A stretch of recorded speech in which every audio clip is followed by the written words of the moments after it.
good morning everyone. My name is Wayne Perkins from Software Solved. I'm the sales director here with my colleague Steve Lott, and there's our MD sort of in the mix there, Anthony Peake. So we're a software company based in the southwest, and we help organisations, local government and organisations to help define, design and deliver their digital solutions. So we work with, as I said, a number of organisations, and what we're about is creating value for organisations and actually helping organisations deliver value both internally and externally. What we've realised, certainly working with local governments, that over the years you've collected lots and lots of data. But you find they're in disparate systems. We were having a chat earlier on. You know, you may exist within a local council's portals in several different names, so they've got you maybe 3, 4, 5 times within systems. So one of the things we try and do is help bring all that information together. We try and help integrate those systems as well. And our focus today is really going to be around data visualization as well. So how can you take all of that information and deliver them in what we call actionable insights? So how can you access that information quickly, easily and efficiently, and visualize that in a way which means a lot both to yourselves and to your customers. So helping in terms of designing portals as well as database systems, etc. Some of our clients are listed up there. More than happy to have a conversation following Steve's presentation. He's going to take you through exactly how you can do this efficiently and effectively with PowerBI. Cheers, mate. Yeah, so as Wayne was saying, councils have lots and lots of data in lots and lots of systems. And this is really just a taster for you to show some things you can do to unlock the value of that data. Not necessarily just to report on how well you're doing, but also to use it proactively rather than just reactively. Why bother visualizing data? Ben Schneiderman, who's the Professor of Computer Science at the University of Maryland, says that visualization gives you answers to questions that you didn't even know you had. It's not until you start seeing the data in a way that's much better than just tables and columns that you can actually start to pick up insights. And this is something we've seen in the meetings we've had recently with local government as well.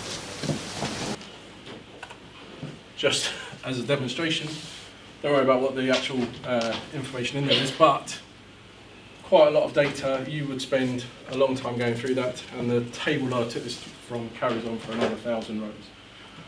Picking through it piece by piece, you're not going to find any insight there at all. Just a graph, we've all used them before. But purely just from taking that and putting it into a visual form, we can see that whatever information we're taking, these ones are the biggest ones. Simple. And in seconds.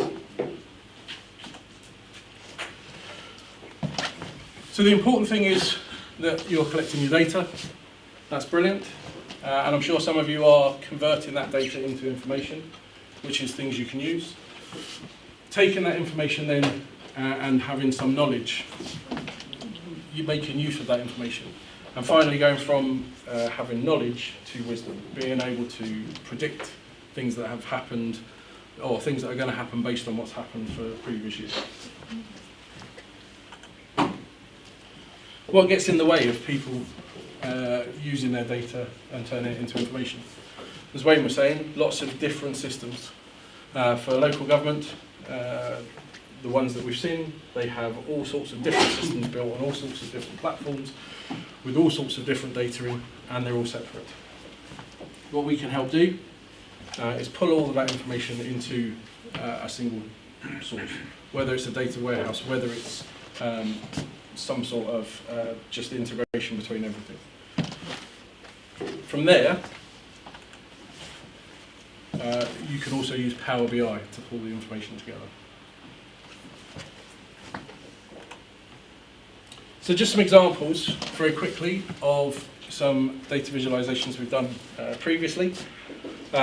This one is a custom build data visualization we've done ourselves, but we've used a number of different tools in the past. And again, you don't necessarily need to know what the data is, but you can see quite quickly which ones are good, which ones are bad, just from having pictures rather than raw data. So, specifically today we're going to be talking about Power BI, and that's because, as I said, we've looked at lots of different systems. They've all got their strengths, they've all got their weaknesses, but as far as we can see, Power BI is the one that's the best of all. It's also got a particularly lower price point than the rest, coming in usually at about a third of the price of some of the other well-known ones. This is a Gartner chart showing what each of these platforms currently has going for it, and also what their strategy is in the future. And you can see Microsoft with their Power BI option is right up there in the sweet spot.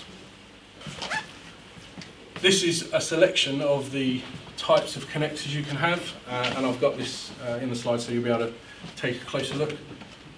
But essentially with Microsoft and the way they're working and the community building all of these connectors, these are just the standard ones that you open up with, but there's a whole marketplace of others. It means that whatever system your data is in, you can get it out, you can pull it together. You'll see there's also social media feeds and things like that as well.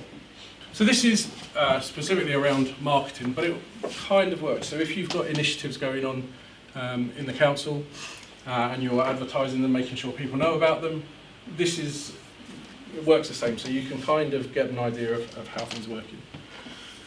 Here we've got all of the different initiatives and how popular they've been. Here we've got the generations and how popular it is with them. And here we've got how we've got the message out. Now, with the systems you've got, even if they're all separate, you can probably pull that information for each of those together somehow. But having them all in one place is something that is where a lot of people are finding difficult.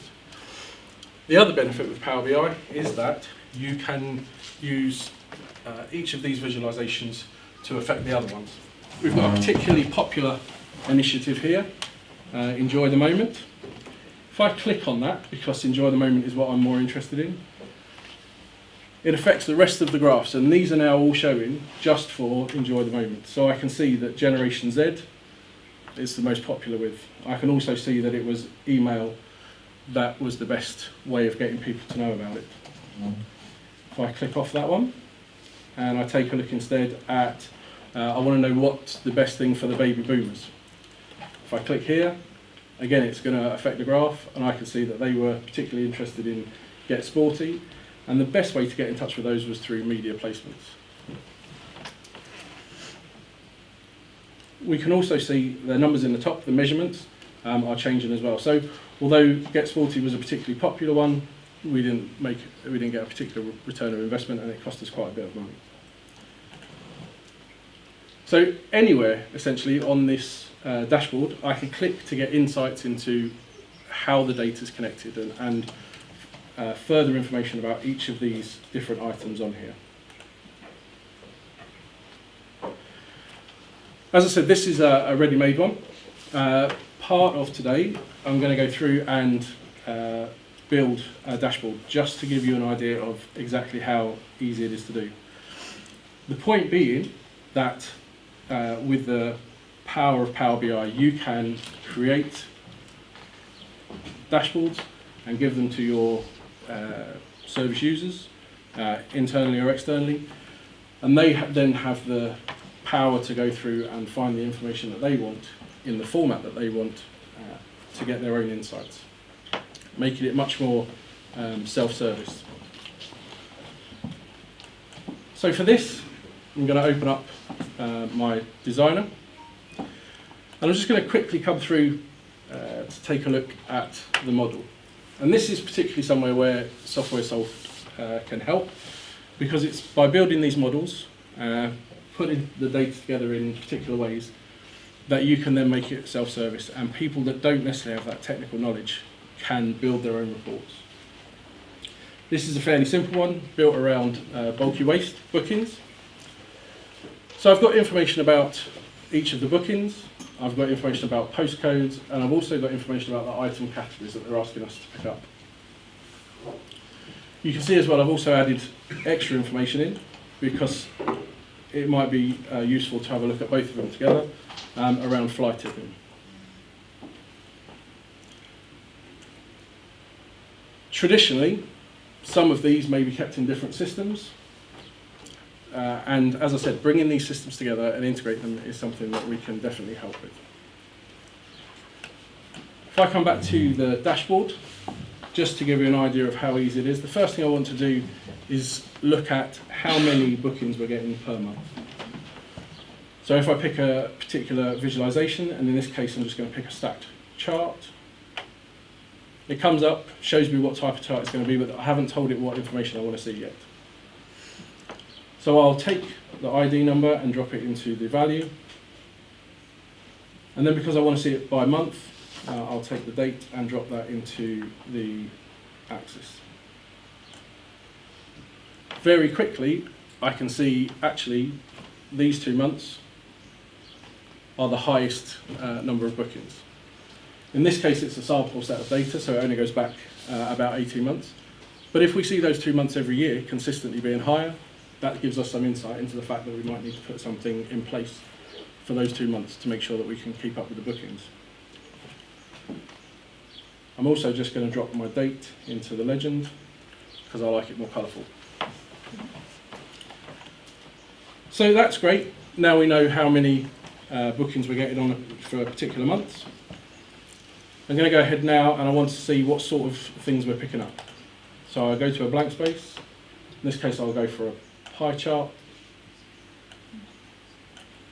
And in this case I'm going to take the category and drop it into the values, and drop it into the legend even. And I'm going to take the count and drop it into the values. Very quickly, again, we can see some information. If I just make that bigger, we can see we've got quite a lot of bookings that have come in where we haven't got any information whatsoever. So again, I've got insights that maybe when I'm taking these bookings, I need to be a bit more clearer that people need to tell me exactly what it is. Because for the vast majority of these, I might be sending the wrong van out. In this case, I'm just going to go through and select all and just take out those blank ones. Okay, so very quickly again, I can see that the ones that we do know, chairs, bed bases, chest of drawers are our 3 biggest ones.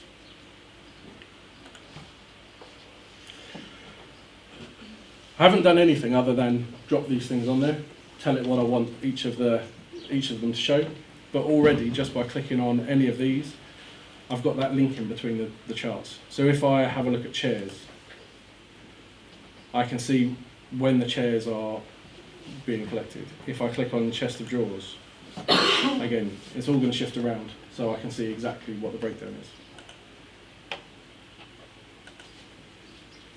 Finally, I'm just going to add a map so that I can see where I'm collecting this sort of thing from. So again, I'm going to go to a blank space, pick a map, make it nice and big. I'm going to take the count and I'm going to drop it onto the size, and I'm going to take the postcode and drop it onto the location. That's all the information I need is a postcode. And because it's connected through Microsoft's GIS services, it automatically knows. If I make the bubble slightly bigger, just so they show up better, we can see that in Newport, Drenewydd, we have our biggest collection of bulky waste. So again, very, very quickly, we've got some information about where we're collecting things from, what we're collecting, and when we're collecting it. That's great, but to pull this information together and to make it more useful, we can bring in information from other places. So again, if I come to my fly tipping and have a look at the incidence of fly tipping, if I change this graph to put a line over the top and drop my fly tipping instance into the line value. Again, at the same months that my bulky waste collection bookings are going up, we're seeing more fly tipping as well. And this is something we work specifically with our council in the southwest about, something they're interested in seeing. If fly tipping's going up and there's more bulky waste, and actually we can see that this is around the months just before Christmas, probably people buying new sofas, new fridge freezers, ready for the Christmas period.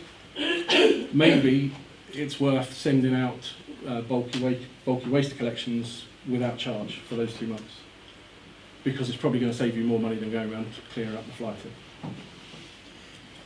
That's the sort of insights you can find, and that's the sorts of insights you can see by connecting your data together. And as the quote at the beginning said, data visualization can give you answers to questions that you didn't even know you had.